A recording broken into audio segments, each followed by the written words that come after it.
We're snorting cap rates and shooting up cash flow here at Deal Junkies.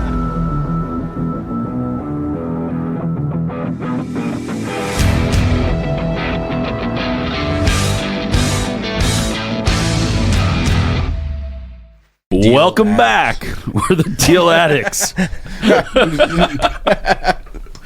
You know, we heard we were doing a walkthrough, and the term Deal Junkies was used as a derogatory term with these brokers. By a broker? Yeah, that makes sense. And then Gabe turns to me, he's like, huh. He goes, this guy's losing all his projects. He's just a deal junkie. And we're like, oh, that's the name of our podcast. You should listen to it. That's not very nice. Hey, there's always good and bad. There's good and evil in this world. There's dark side and a light side. All right. Welcome back, Deal Junkies. We're in the studio. I'm Gabe Johansson here with Trevor Howard, Mike Nuss, and Dane McKinney. We are... First off, I want to know why Trevor doesn't have his headphones on. He's wearing a cowboy hat. Is this it a new fit thing? with the headphones. He's been sleeping in it. Let's cut out some notches in the side of your cowboy hat to figure it out. Can we get a hat with headphones? We can built figure in? that out. Yeah. All right. So you're hoping somebody will watch our shorts and they'll see that you're wearing a This is to cowboy get hat. us more views. You're welcome. Oh, Yep. You have kind of like a rodeo clown energy happening around you right now. Shorts, camo shorts, and a cowboy hat. It's pretty cool. All right. Well, today, guys, well, first off, I want to say before we get going, we have a lot of listeners now. You were saying we had like 25,000 unique listeners or something like that. Is that true? I'm not sure exactly how to read our data, but something like that. Since the beginning when we started? Yeah. So we weren't really paying attention, guys, but apparently Deal Junkies has an audience. And so we thank you for listening.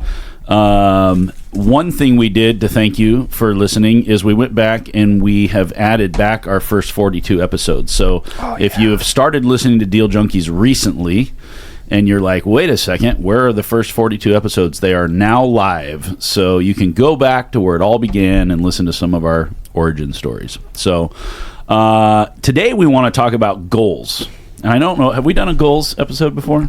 Yeah, sort of. Not in a long time, though. So what I was thinking about, just reminiscing about my real estate career now that I'm becoming an old man, is I was thinking about like what was the fire underneath me to go to the next level, like to keep going. Like what is it that keeps me going? And so it's just kind of fun to think back on like my original goals, what I was trying to accomplish, what I'm trying to accomplish now, and sort of like the ideas that you have in your brain. And I think everybody out there listening that wants to get into real estate or is in real estate all has, like, they want to do deals because they want to, I mean, it sounds cool, but the reason they want to do deals is because, you know, they want that cool car, or they want to go on vacation, or they want to stay at home with their kid, or there's something that you're aiming for to get into real estate. So you guys want to go first? I want Mike to go first. About what? About your goals. He was fantastic. When you're the wrong person to go first with goals. What was it about real estate that lured you in? Like, what made you? Was there something? There had to have been a carrot of some sort. I'm lazy. I'm just a lazy human being, and so, you know, having passive income, I could be lazy. You want to be lazy? Yeah. That was the goal? Yeah. You gotta work really hard to be I want to lazy, not though. have any goals. My goal is to not have any goals. So there had to be there's like a number on that, or like No, I need a certain amount of I'm money not to that pay smart. my bill. I'm not that smart. I'm lazy. I'm gonna go buy some. Well, real here's the estate. thing: is it's never actually fully worked out for me, so I'm just still trying to figure it out. So Well, maybe we should help you set some goals. Yeah. I was listening to a podcast where a couple guys were talking about how they've worked their whole lives just for the moments in your life where you get to sit in a chair and think about nothing. Like, your whole goal is just to get to be able to sit in a chair outside, stare at nature, inside, watch a football game, wherever you are.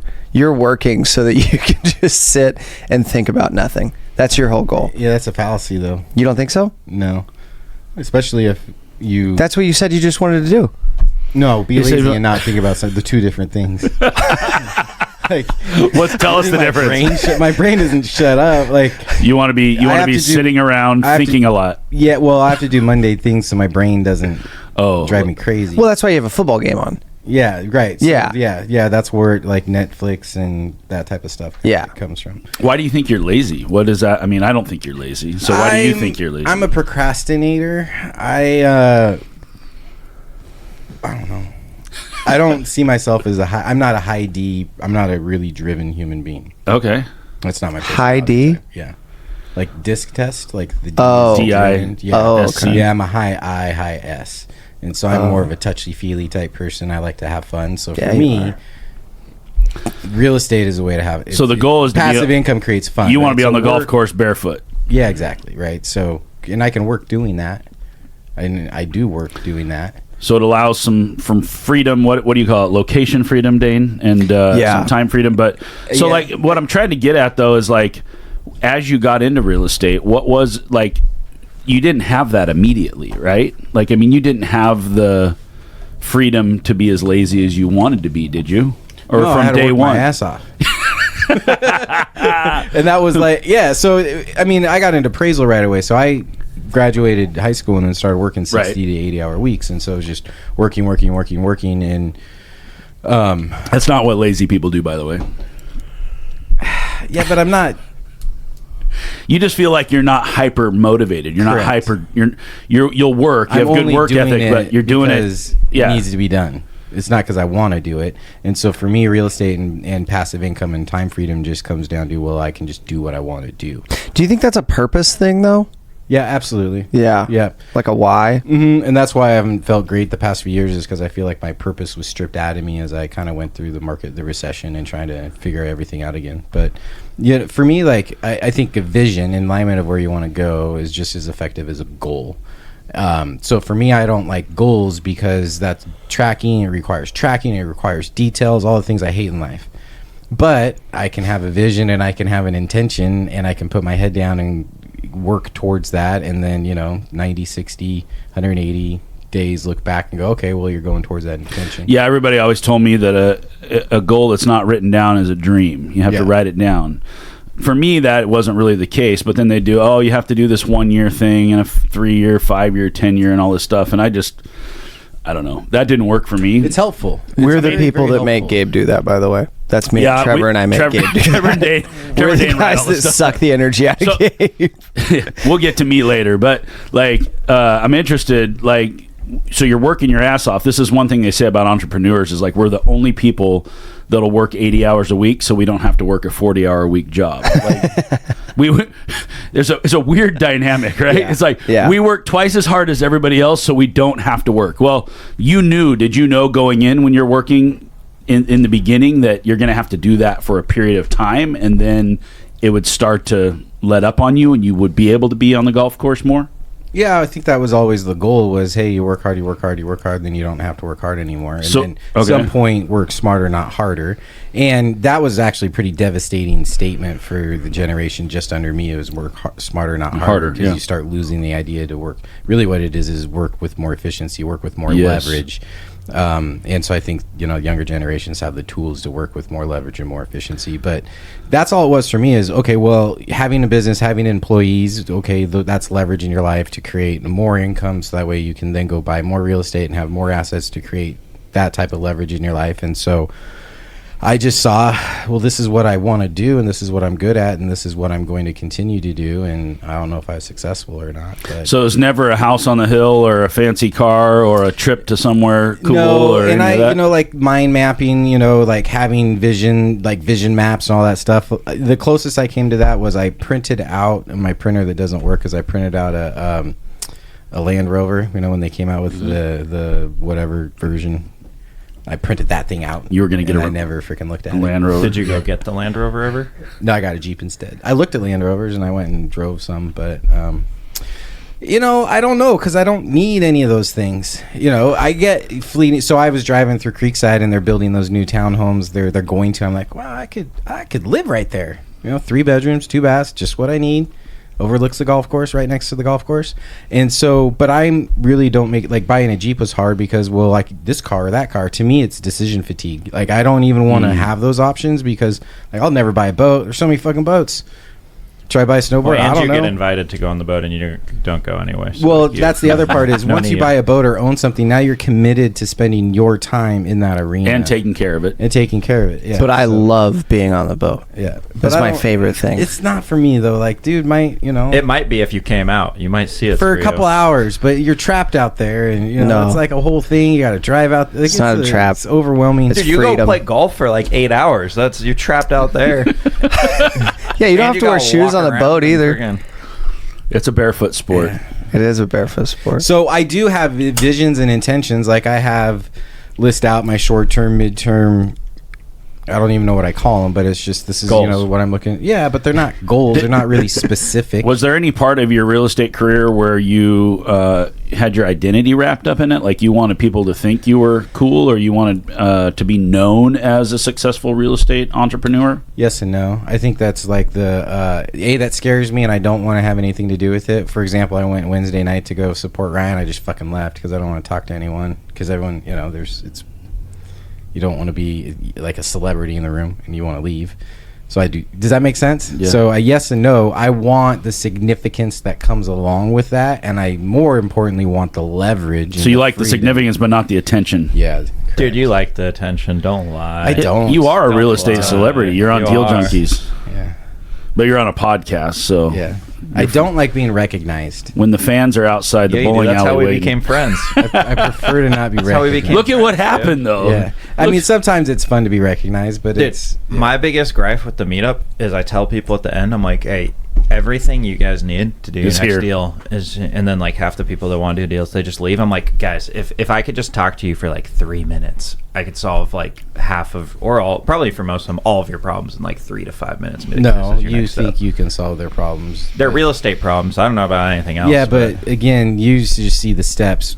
That doesn't mean you solve the problems, because solving the problems is you influence them to take those steps to then get to that spot. yeah, I could do that. 5 minutes. You could lead, 7 minutes. You could lead them to water, but you couldn't make them drink. No, dude, they're Trevor will already grab on him by the that back of the head, though. He'll try. I'll tell you what. Trevor- I'll give you the down payment. I'll find the deal. I will sign the docs on DocuSign as long as you don't sue me for signing your signature. Okay? I'll do all of it. You just have to live in the house, okay? Or the fourplex. Trevor is really passionate about other people owning real estate. He gets fired up. Except he got rid of his license, so does he really care about other people? It's even better now. No conflict of interest. Oh, yeah. Now I can tell Yeah. them, and I don't even make money from it. I Yeah. just tell them. Own real estate. I had a friend last night texting me. He's like, man, I see what you're doing. I'm really impressed. I wish back in the day I would have come to work with you and you could have taught me how to do real estate. And I'm like, you know what, dude? You can do it right now. Like, you don't need to sell real estate. You need to own real estate. And he's like, yeah, man, I miss it. He's 49, 50 years old. I'm like, Paul got started. dude, Yeah. I'm like, let's go. It's prime Like, time. Let's just get a rental. Let's just get a house. Let's get you into buy 1 or 2 rentals a year. Like, this is not as hard, I think, as a lot of people make it out in their minds to be. Yeah, I think one of the best books that I read early was Compound Effect, and I'm like, I don't look at all of the everything you have to do. You don't, because most people just get overwhelmed. Like, well, I can't own a portfolio like you. I can't even buy a house. Well, I just go buy a house. And if you buy a house, then now you bought a house, and then you can go to the next. But I think we forget about how hard that first deal Oh is yeah, to do. it's really hard to relate with people that are struggling with that. I've got another friend who went to the meetup for the first time, and he was texting me. He's like, I just don't know how this all relates to me. Like, he's not making enough income to qualify for a home, and he wants to invest, and he wants to have a house for him and his kid. And I'm like, let's separate those into 2 different goals. Get yourself a nice rental or something for you and your kid, and then think about investing. When people try to combine too many goals into one, it's like, now it's overwhelming. There's no way we can pull this deal off. Could have told that guy the next steps in 5 minutes. I'll connect you with him. I told him just keep coming. I mean, you can't go to your first meetup and go like, "Oh boy, I don't know where my deal is." It's Yeah. like it took me 3 years before I bought. Well, my that's first crazy duplex. because Ryan at the meetup broke down how he didn't qualify for a house, and then And he bought a what he portfolio. did, Yeah. and then how he built his portfolio. So that dude should relate to like that story. Yeah, maybe it's just hard to believe, or maybe there's no frame of reference. I don't know. It's hard to believe. I mean, So he was there and he told us, and Sure. you could ask him the questions. Like, Yeah, but he what spent was- all the hours there. What He was stayed going there. through that guy's mind while Ryan was talking? He may not have been paying attention. He may not. Right? I don't know. When you did your first deal, Mike, how long did it take you? Did you start from the time you started and just go like, man, I don't know if I can do this. I want to buy. Because you started buying really early it was on. 2002. So I just got my license. So I was making good income, and I just all I did was said, well, I want to buy a property, and one of my broker friends showed me a couple properties. I think I looked at two. One was like a bank-owned home, and one was Just to live in or as a rental? just as a deal. It was like, hey, this is cheap. You should buy it. Okay. Like the REO didn't have anything in it. Well, I didn't know that I could go get a hard money loan. I didn't know those things. I went and looked at one that had some tenants in it. It was so gross. And I looked at those things when I was out. And then essentially just a guy who went to the gym that my uncle went to a gym at was in financial struggle with his house and told my uncle and said, well, my nephew's looking for a place. And so I went and met him at the house. And he owed $240 on. He's like, I said, well, I can only pay $200. And he's like, oh, we could probably get that done. And he figured out how to get a short sale done. He had already been, I guess, the bank had told him he could do this. So I just bought a short sale. So it was relatively quick, but that was 2002. There was no real competition. And that, money was pretty easy to get at that point in time if you had decent credit. Is it harder today to get in than it was in 2002? It's harder for me because of my tax returns. I mean, just for somebody, the Mike Nuss of today, who's 23 years younger than you or whatever, or earlier in their cycle. No, because I got a 7% interest rate at my first loan, and people thought that was a good interest rate. Yeah, it was good back then. Yeah. So no, it's just the same. The prices are a lot higher right now, so the payment's higher, but incomes are higher as well, and the process Rents are higher and everything. Right. Yeah. You just, what can you afford? And you go and tell someone that you can afford that, and it was less than what they owed, and they said okay. Right. So it's not that hard to go tell someone you're asking $550, I can afford $450, and some people will say yes, but most people are afraid to do that. So going back to your goals, have you hit the goals? You've set multiple, like along the way, have your goals changed, and have you hit those? And do you have new goals today that propel you forward? I mean, my goal is essentially the same, which is because I haven't quantified anything, right? So my goal is grow my net worth, which then gives me the ability to have passive income. Ideally, all the passive income I need with a very low return on that net worth, which means I need to have a large net worth. Growing my balance sheet, my real estate balance sheet is part of that, which is just something that I continue to do. That was a goal that really started in 2011, 2012 that slowed down in 2019 to 2022. And so now I've reinvigorated and put more focus onto that. So yeah, things change, like cycles change, market conditions change, all that stuff changes. And that's again why I don't really think, I'm not a guy who likes to do goals, because you have to track, you have to pay attention, then you have to look back at it and then see how you performed, and then you have to debrief about how you performed. I'd rather just rethink about, okay. But you wanted to play more golf barefoot, and you're playing more golf barefoot. So that's what I'm asking. Like, are you living the life that you dreamed you wanted to live? And then, so as you grow your balance sheet, how does that change your life? How do you stay motivated to go like, I want to continue to grow the balance sheet when you're already living the life you wanted to live? Well, but you're only living portions of that, right? So I would love to hire a CFO so I don't have to do any financial stuff in my business. There's still things that I want to remove from my life and then also add to my life. You should set a smart goal around it, and then you'll do it. But I learned about that in high school. They said it's really good. So I don't think specific, measurable. Yeah, that works for certain people. I don't freaking go and measure the slope in the green and pinpoint no, I go and up there and I go in that vicinity at this rough speed, and the putt will go in. I have an idea. Just feel it. You need to hire somebody who will set the SMART goal for you, and then they can fill that same role that you're looking for right now. Trevor said he needs more stuff to do. So I think you don't even necessarily have to set a goal. I think so. Since 2018, 2019, I used to do like a vision. So I'd write out like, these are the things I want in life. And I just did it because I read it in a book, did it real quick, didn't think about it. And I went back and found it like a year later. And I was like, holy shit. Yeah, you lived. I just did like 80% of these things without even trying to or think about it. So I did it again. And then I forgot about it. And like, it's happened every single year over year. And to me, that's as good as doing a goal. So when you're talking about the last few years, you've been maybe not. I can't remember the word you use. You're not as content, or you're sort of trying to find your footing for the next phase of your evolution. Less inspired than I once was. Okay, yeah. So do you think by setting a new carrot for yourself that you'll be more inspired, or no? No, because part of it is still just getting out of the last cycle, right? So part of me is I don't like to look too far forward until I'm through what I'm through. And so like my buyout still isn't finished with Tyler. You're more of a past tripper than a future tripper? Like you spend more time in yesterday than you do in tomorrow? Yeah, probably. Okay. Yeah. I'm more of a head down type person. Yeah, I'm the opposite. Yeah. I can't remember what happened yesterday. I'm all about tomorrow all the time. Yeah, I mean, I forget stuff like that all the time, but I'm not a dreamer for the most part. Okay. I see like where we're going, but to me, and the goal, like we could be faster. We could be more efficient. We could be faster. That comes with a level of discipline and analness that I just don't want to have in my life. You're such an operations guy, though. Like you're like going, I don't want to be the guy, and you are the guy. You're the one to make it more efficient, and you're the one to build that machine. Well, yes and no. If I want to, I want a staff member to build that machine better. Yeah. Well, you'll continue to build your business. Yeah. So you have dreams for your business growing.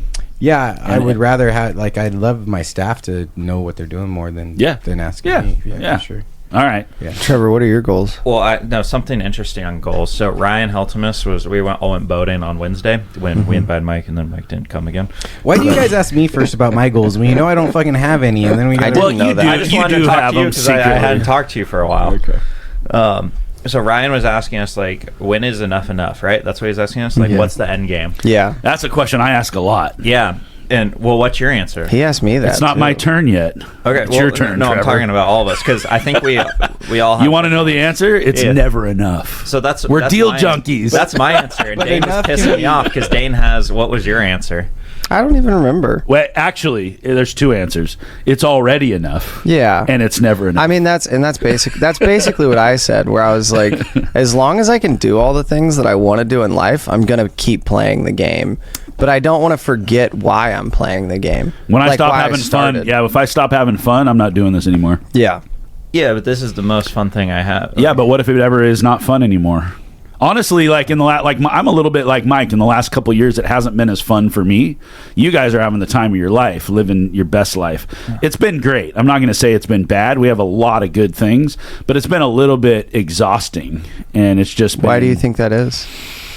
Well, if I were channeling my inner Paul Curley, I'd say it's all because of me, right? And that's one of the reasons I wanted to have this conversation, is because I'm trying to evolve, and I'm trying to make, one of the reasons why I had such a fun day when we talked about going to Astoria and meeting with these guys that flew in on an airplane is standing out on that runway watching these guys. Like, we're going to go sit in traffic for 4 hours driving to Salem. These guys are going to fly to Eastern Washington in 45 minutes.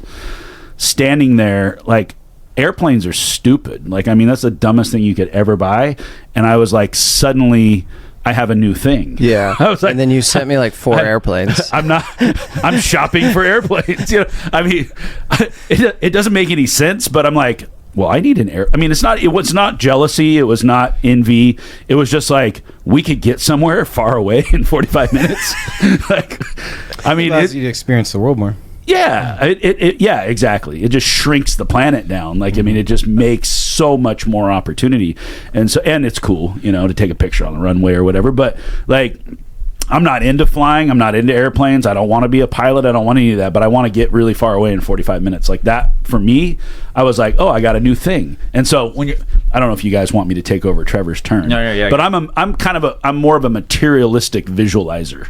And so like I got into real estate thinking, I was like Mike, I wanted to have $5,000 a month passive income. I talked about that when you guys interviewed me. And once I got there, the whole motivation for me, my goal is I had been selling my whole life, and every day you wake up and it's the grind. Like, I got to get up and it's like, oh shit, I'm not going to be able to eat and pay my bills if I don't sell something. There's a certain sort of romantic side to that life, and there's also a certain side where after 20 or 30 years you're sort of just like burned out on it. It's like, I wish I didn't have to get up and grind every day, and I wish that the bills were already paid so I could grind as much as I want. If I want more, I'll go get more, and if I don't need more, I'll go play golf barefoot. But when I got to that goal and I hit my passive income goal, I realized how stupid I was, because then somebody taught me how to build my financial statement, and I'm like, holy crap, like, I'm a millionaire or multimillionaire, whatever it was, and then I thought, well, I'm an extreme thinker, so the very next thought was, I'm gonna be a billionaire. I just went from like, I need $5,000 a month and I'll be cool, to like, if I can do it once, I can do it 100 times, right? And I saw that it was scalable. And so for me though, when I've always, and you guys have heard me say this before, I always have to have like a toy. I'm a little kid, right? And so like, I set goals for myself early. Are we going to go to me, or are we going to let Trevor? No, it's you. Okay. Yeah. So the first goal was to do that. Then I realized, hey, I could broker deals and make a lot of money. So I started setting goals. I said, if I could make $500,000 a year, I'm going to buy my dream car, my Nissan GTR, which I did finally get it, and I have it to this day. I actually didn't buy it until I made $1 million in a year. I don't know why, but I got to my goal and I didn't go reward myself. I got something else, and then I ended up waiting until I hit $1 million in a year before I got the car. The car, I don't even drive it very often. It's a cool car and I love it and it's great. But when I see the car, it's a reminder every single time I walk into my garage that I did what I set out to do. And Paul taught me this. It's like, the reason why I have a house with a view is I wake up and I look out the window and I see my view. And every single time I look out my window, it's a reminder that I went and did what I said I was going to do, and I got it done. Like, it just constantly like gets me energized because I know that I've done it. The problem is like Trevor's asking, when is it enough? Like, you go from wanting to make $5,000 a month to buying an airplane. Then I'm telling Dane, like, no, we can't get an airplane like that. We need one. We have to get a nice one. We have to get a nice airplane. We can't get. They're all pretty nice, but it was such a nice airplane. I don't need $1 million plane. I need a $50 million. Yeah, I want a fast one. I don't want a slow airplane. If I'm gonna buy a plane, why would I buy a slow one? I'm gonna buy the GTR of airplanes. We got to make it to Abu Dhabi. It's got to have enough gas in it to get around the planet. My thought was that you would want to be able to get to Hawaii. Yeah, I think that's that'd like be a good one. How many miles away is Hawaii? 2,000, 2,500. Oh, that plane wouldn't make it there then. Yeah. Airplane? No. Oh my goodness. Yeah, for halfway. Well, wait. So then, what is that? How you think you're going to energize your positivity moving forward? One of our brokers now, who wasn't our broker at the time, she asked me this. She sent me a text one time, and she's like, "Hey, I'm setting my goals. What do you think I should do?" And I'm like, "Really? I'm the wrong person to ask." Ask Mike Nuss. I'm like, my guiding principles of make friends and have fun. If I'm making friends and having fun every day, I'm going in the right direction. If I'm not making friends, I'm not having fun, I'm going in the wrong direction. But I literally just set a goal, like I'm going to get a car, I'm going to buy a Rolex, I'm going to do whatever goofy thing it is that you want to waste your money on, go waste your money on it. Like, for me, there has to be like, to me, just looking at my balance sheet and going, oh, I made another $1 million, it doesn't get me excited anymore. Like, I don't get the dopamine hit anymore, right? Like, what makes you want to go from being a millionaire to being a billionaire? Like, along the way, I'm really curious to know, for these people, like, what drives them. And maybe it's not material at all. Maybe it's just I get to donate more money, help more people, have more influence, or whatever the case may be. Yeah. You're not going to play more golf. You're going to buy a damn golf course at some point, right? Like, well, no, you're going to go play better golf and better. Oh, you're going to be on Augusta walking around barefoot. Yeah, exactly. It's the experiences. I don't even know if that's allowed. So for you to get to the next step of doing all these things, and like, do you want to spend your time like meeting with investors and having that day more days like that? That was the best day of my life, maybe. You were so other than happy. Getting married and having kids and stuff. Like, I don't know. I love people. I love deals, but that's the part of it that I like. I like the connection with people. I just get energized, and I love to be around people who are doing bigger things than I am, because it makes me realize there's more. Like, there's more I could be doing. When you get to the point where you're just like, for me, to be honest with you, every time I hit a goal, I get depressed.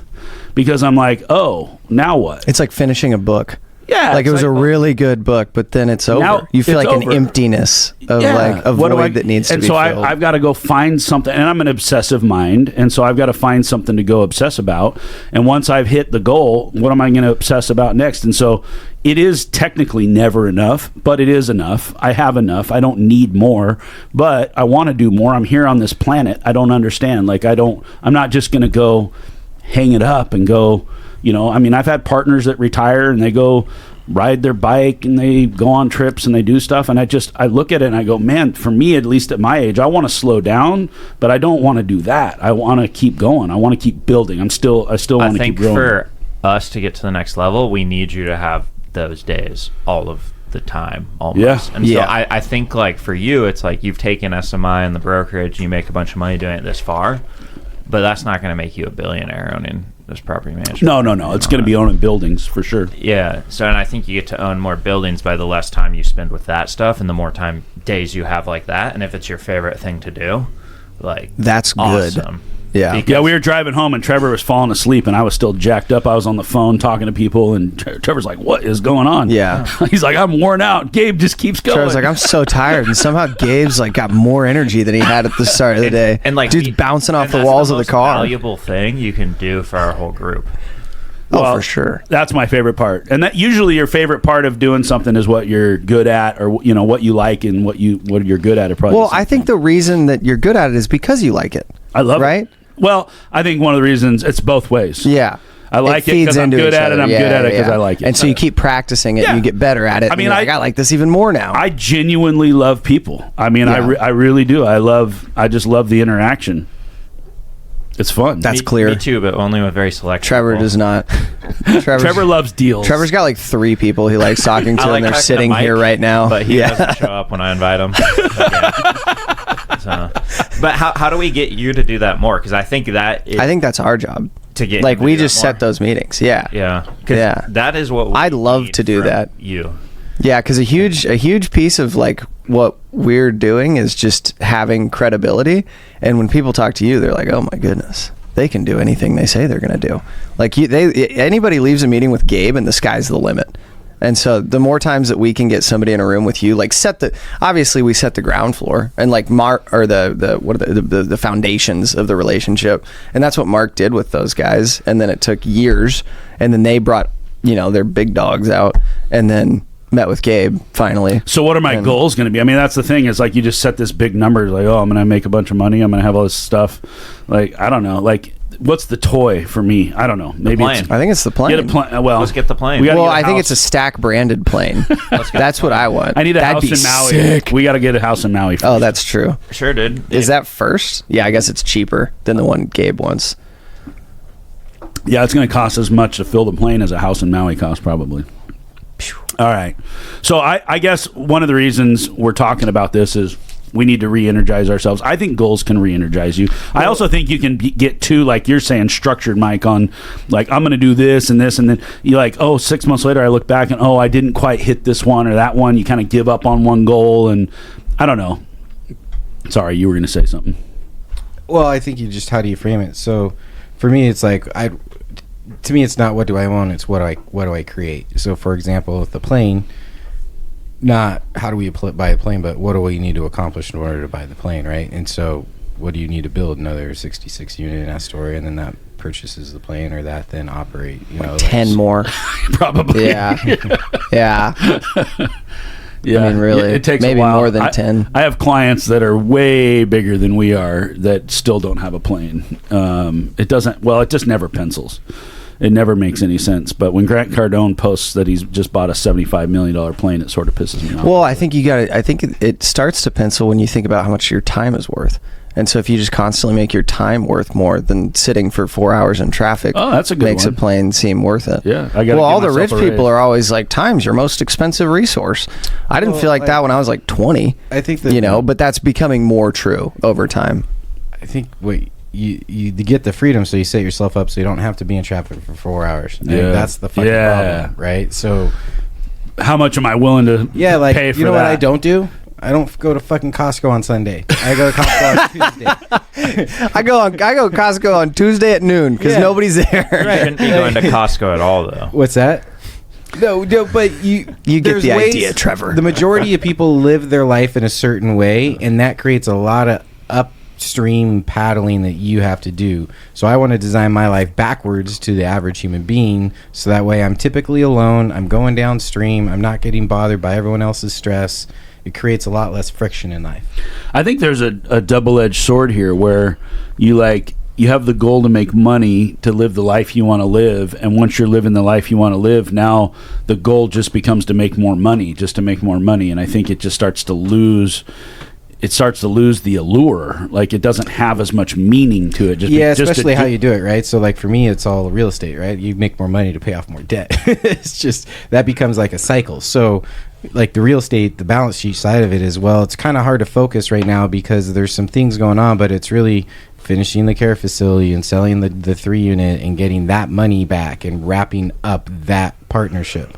Then I can focus on another big one, right? So it's just cleaning up. You're always moving forward, and you always have these little opportunities, but there's always you got to clean the fish, and you got to deliver the fish to the people who are going to eat it. And that, for me, there's always cycles. It seems like you're always cleaning a bunch of fish and delivering them at the same time. And before you ever get that done and finished, you have to add more fish to the plate, because they're there and you got to catch them, and then you got to kill them, and then you can worry about cleaning them later. And so there's these cycles and seasons that you have to go through. So I just kind of live in the moment through those cycles and seasons. So, like, right now, it's all these partnerships right now are at this point where nothing's back and nothing's done, and there's new partnerships that are started, and those are going away. And so it's, I want these ones wrapped up so that way I can put more energy into the ones that are going, and then I can put energy into the ones that are being created. But I can't put much energy into the ones being created. So, for example, the Salem project, I got some guys pretty excited about the Salem project, and I was supposed to deliver them a performa on that so they could see what it's like. I can't even do that right now. I don't have a survey. I don't have a consulting agreement with an architect. I don't know what I'm going to build. I don't know what the plan is. And, like, I'm excited about it. I know what I can do, and I have an idea of what that is. And so what I actually did is I just built him a performa on another project. It's like, this is nothing like we talked about, but I can't deliver on that right now because I have to finish this up. And guess what? What I'm finishing up for this partnership is really exactly what you want to know about. So let me, instead of trying to make you happy delivering something that has a lower priority, let me focus on this partnership, which I need to do, and then that gives you something to then look at and bank around. Do you wish you had fewer partnerships? Yeah, just because because I had, I'm still ending 2. Are you the head wizard in all your partnerships? Yeah, except on the building stuff. Eric is heavily involved because he's involved in the design side and the site planning and the building side. And honestly, that gets really taxing. Yeah, you're managing partners. It just adds longer to the decisions. Like, in life, my worst thing in life right now is decision fatigue. I absolutely freaking hate it.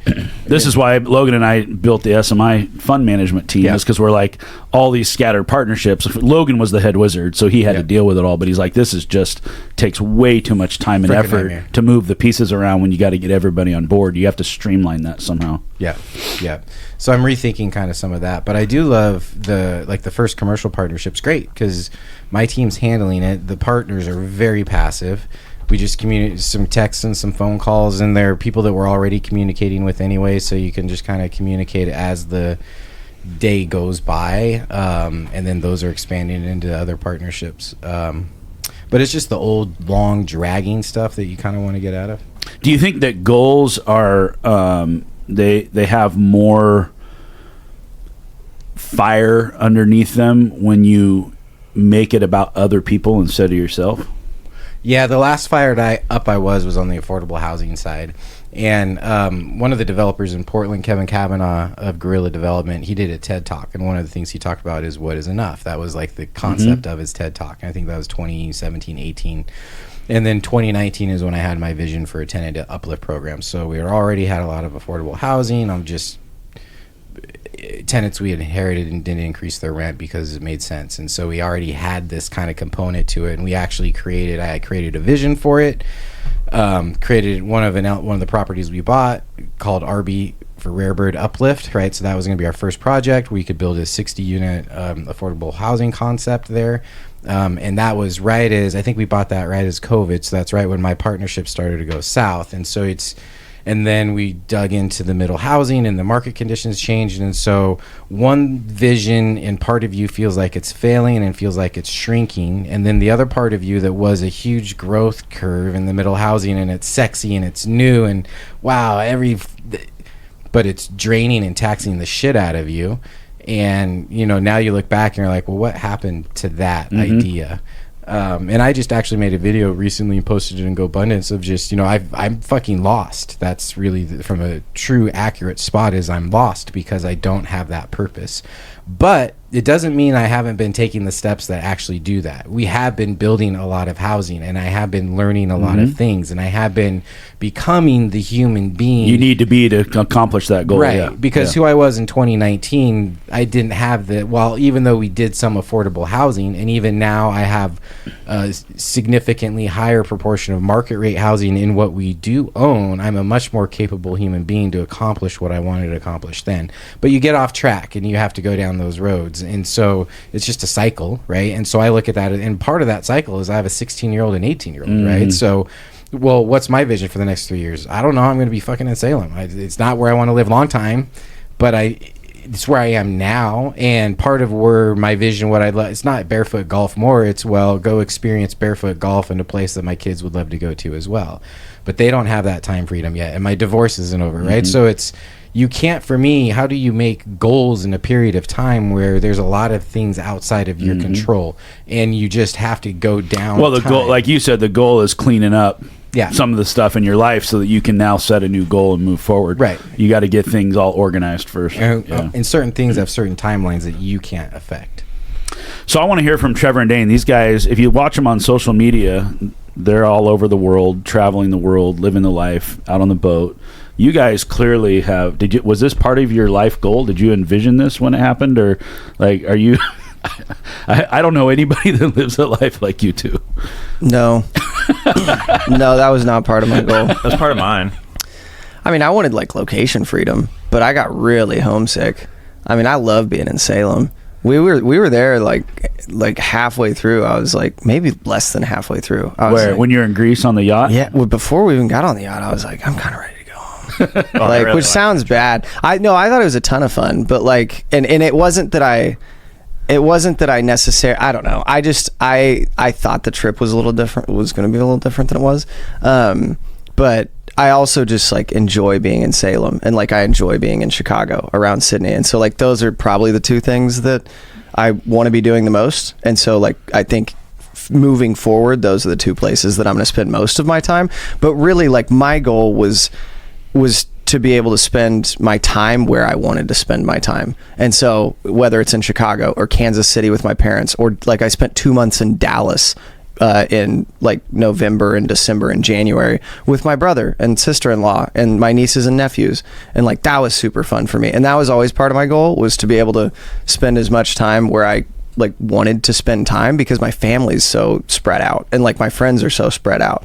Like I have a ton of friends in Texas because that's where I'm originally from, and like my family lived in Texas for a long time, and I have a bunch of family in Texas. And so location freedom has always been a goal. I don't know that location freedom in Turkey was my goal. Man alive. Turkey was. But you've designed a life where you can be anywhere any given day and still continue to earn a living and do the things you want to do. Certainly. And I mean, I think that was why I picked this job, was of how virtual it could be. I mean, I don't know if there's many other things you can do other than if you're going to be like a Bitcoin miner. No.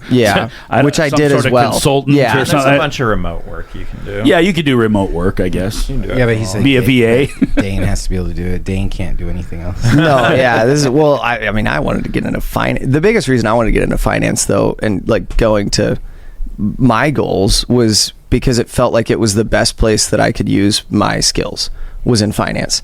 Like, I wasn't super interested in engineering. I wasn't super interested in the medical field. Like, in terms of helping people, my best use of time was in finance, because I feel like I thought that I would be a good steward of my money.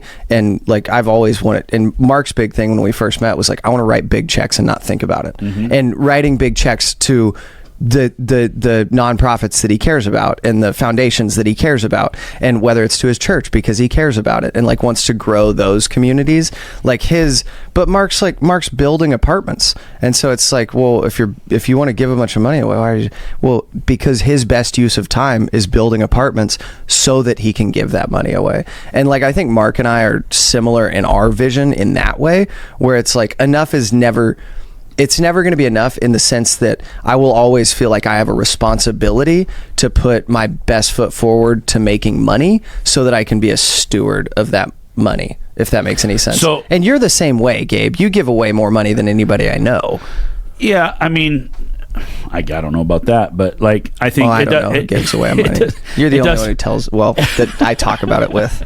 I like to help people. It's your favorite thing. But I'm also like Mark. Like Mark, you know, he loves to build apartments, so he's building apartments. But me and Mark are the same, and we like to make big deposits. Like, I want to put a lot of money. That's what gets me juiced. Like, that's one of the things I've been talking about. Like Mike said, we have all these projects we've done all this stuff, and the payday hasn't really landed yet. When the payday lands, that's going to reinvigorate me. Yeah. And I'm fine if we take the big payday and give it all away. I don't really care, but I just want to see it land in the bank account and go like, we did it. Yeah. There was like a finish to it, and now we move to the next one. This ongoing cycle. That's the cool part about what we're stacking right now. I know, I'm just impatient, and I've been doing this longer than you guys, and I own a lot of real estate, and I feel like, I mean, I've built a lot of wealth, but I feel like there should be more paydays. I think with the model we're doing now, we will have a lot of that. Because think about it now. We're going to get our first big payday 15 months in to us being a company. And then we stack what we have already. And we're about to take another one. And then another after that. And then we're stacking the current ones right now. Yeah, it'll go quick. So they're all just always a year out or 2 years out. Or five. So Trevor, do the big paydays get you juiced? Does that excite you, or what gets you going? No, I don't really need that much money to do what I want to do. Trevor likes getting emails for capital contributions. That's what gets him fired up. That gets me fired up. That wakes him up, man. He gets that email. He's like, dang, we need to make some money. Yeah, you can make a lot of capital contributions and some of that stuff. Yeah, it's a problem with these projects. Paul and I were talking about this the other day. He goes, isn't it funny? Like, we buy all these buildings, and then there's always just that one that just sort of tries to bleed you dry. There's just something going wrong. I said, then every building you buy, you're sort of thinking about that bad one, going like, I'm not sure if I want this one. It might be one of those, you know? I had to do that one to learn how to not do it, and that's still a deal that made us a lot of money. But I'll give you an example. I bought a 12-plex. We were down looking at it yesterday in Lebanon. I bought this little 12-plex. The deal fell apart at the closing table, and then the guy came back to us a couple months later and said, let's do the deal. And so we ended up, okay, fine, we'll do the deal. We didn't even really think about it. We did the deal. The very next week, there was an ice storm, and a tree fell over on our tenant's car. Like, a month later, the sewer main went out, and we had to put in a new line for $18,000. 2 weeks after that, one of the tenants had gone on vacation for a couple weeks and didn't tell anyone, and the unit below them was vacant, and the water heater went out, and it flooded out both units. It was a $250,000 repair. This is covered by insurance. Covered by insurance. Well, we had to pay $30,000 or $40,000 or something as part of our portion of it. So, like, literally, and there's some other things that have happened, and we're like, what in the hell? Like we own lots and lots of buildings, and we have this one little 12-plex. Like, the seller couldn't have known that all of these they had mini splits in it, and one after the next every month we had to replace a $7,000 mini split. It's like how do you know that all of these things are just going to fall apart on this building? You inspect it before you buy it. You wouldn't have known. The mini split worked the day we bought it. I wouldn't have known the sewer line was going to go out the way it did. I wouldn't have known the tree. I mean, you can look at the tree and go like, oh, we should probably cut that tree down, but it's a huge tree. Like, I don't even know if they'd let us cut it down. The point is like, we own lots and lots of buildings, and that stuff doesn't happen, and then you just buy one little 12-plex, and you're like, is this going to be the end of us? You know, like, this little turd's just going to wipe us out, you know? So I don't know. You look at that, and to me, I just go, like when does it stop? Like buildings are starting to, in my mind, it's like it's really fun to buy a deal, and then I'm starting to go like, oh, but then I just own another building that's gonna, burn down.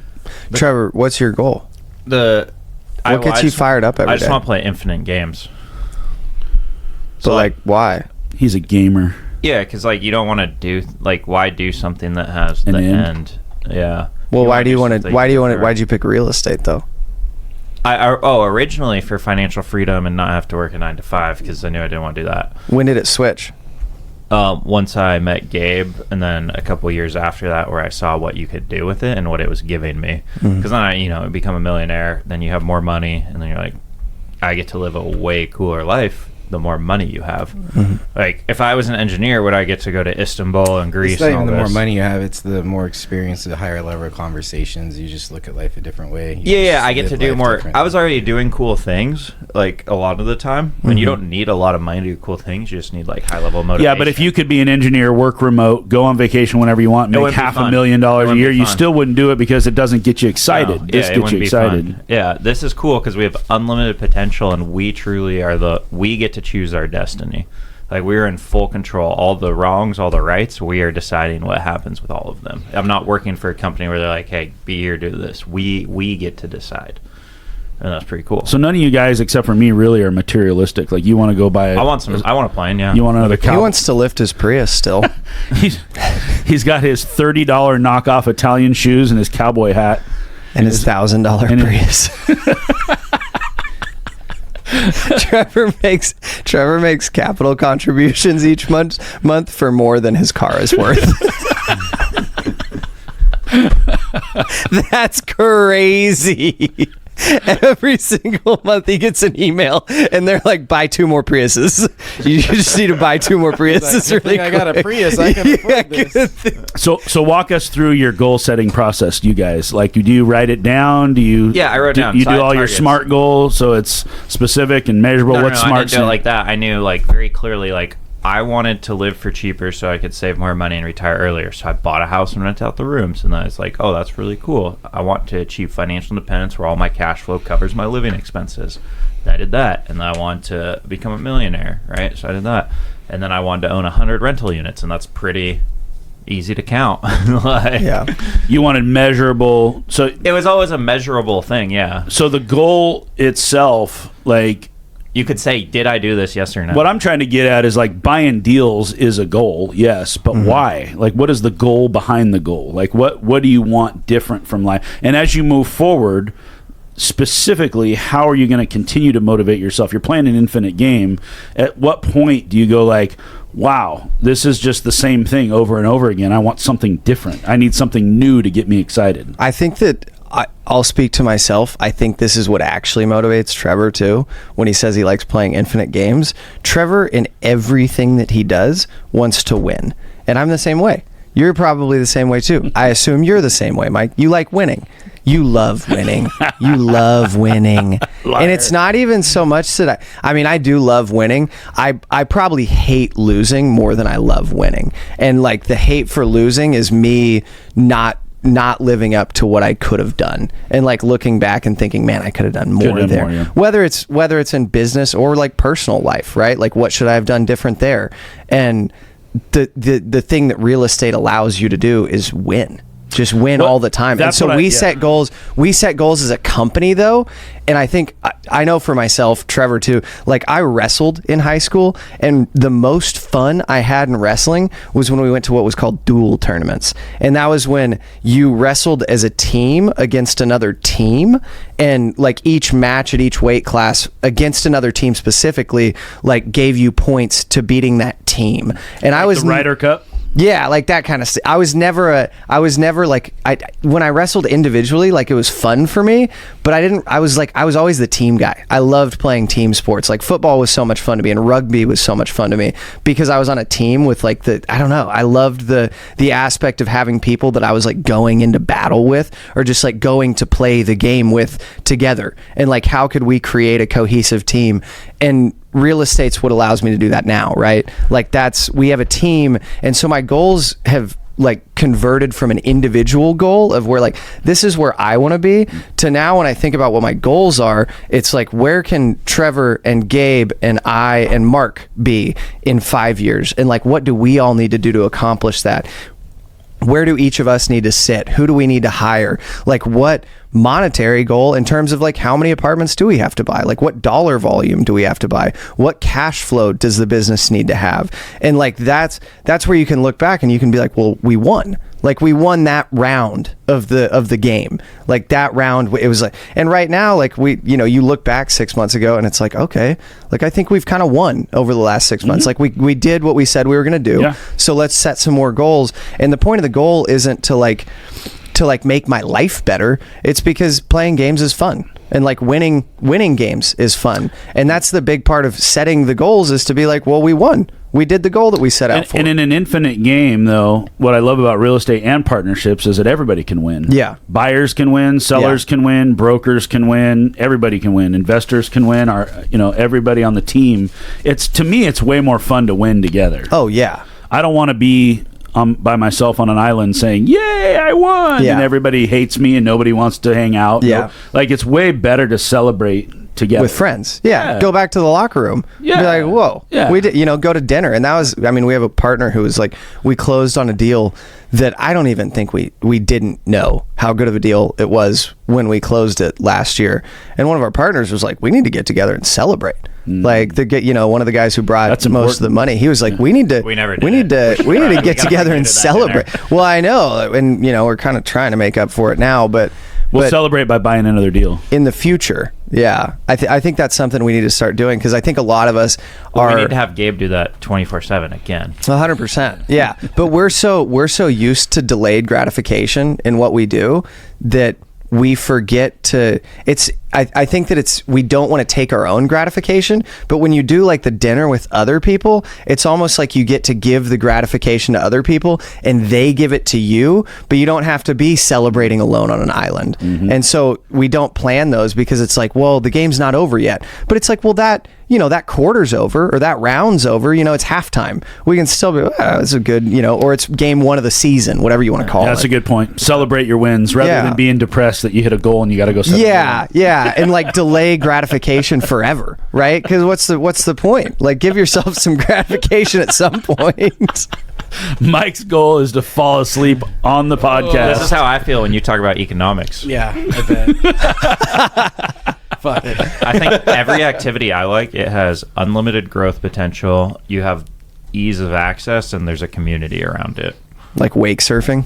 Yeah. Ease of access. Yeah, you can get anybody can wake surf. Well, now I like wake surfing because we have a boat and it's easy for us to access. Yeah. But no, totally. I didn't like wake surfing when I was 15 because that would have been really hard to go wake surf. Yeah. Jumping on your board in the swimming pool. All right, we need to set some more goals, it sounds like. Yeah, I want to be fired up. I want to have fun. I think having some goals is fun. Having something to aim for rather than just being like, it's all good. Let's keep playing. I think everybody's got to have something out there in front of them that's a carrot that keeps us running. Well, that's what I like about acquisitions, is because you get these little mini goals. It's like, oh, that's a good opportunity. I want to go buy that. Or that's an opportunity. And then the project management. I got to finish that. Got to reposition that. How do you celebrate when you acquire a new building? I don't. See? He golfs. He plays golf. That's fair. Close the deal and go on to the next one. He goes for a walk with Max. Yeah. That is the downside of having a bunch of deals going at the same time. You close one and it's like, all right, well, let's focus on the next. Most people don't celebrate. Yeah. Mm-hmm. What's a good way to celebrate? I like dinners. It's usually dinner. Yeah. Because that's when you dinner. get like the buy a Rolex flows with the people. I went to dinner with Nick after we closed River Run. So I was like, man, that dropped some weight off my shoulders. Yeah, that was great. Every time we close a deal, we should all go buy Rolexes and have dinner at McDonald's. We should write that into the closing statement. Yeah. All right, guys. We're going to come back. We're going to wake Mike up, splash some water. I was daydreaming. You said Are you going to tell us what you were daydreaming about? It was celebrating. It was celebrating. Maybe you can't share that on air. It might have been it's such a good NSFW daydream for Mike. Not safe for podcasts. All right, guys, go set some goals. I think everybody should own more real estate, so that's a good goal for us. And why you own the real estate, I don't know. It's going to give you a life beyond your wildest dreams. It has for us, and now we're sitting in here whining about how we need new goals and airplanes and a bunch of stupid crap. So, I don't know. Go do a deal. That's all we got to do. Let's go do our next deal. I think it'd be fun. Yes. All right, Deal Junkies, thanks for listening. We're happy to have an audience. We hope you'll share us and tell your friends about us, and we will see you next time.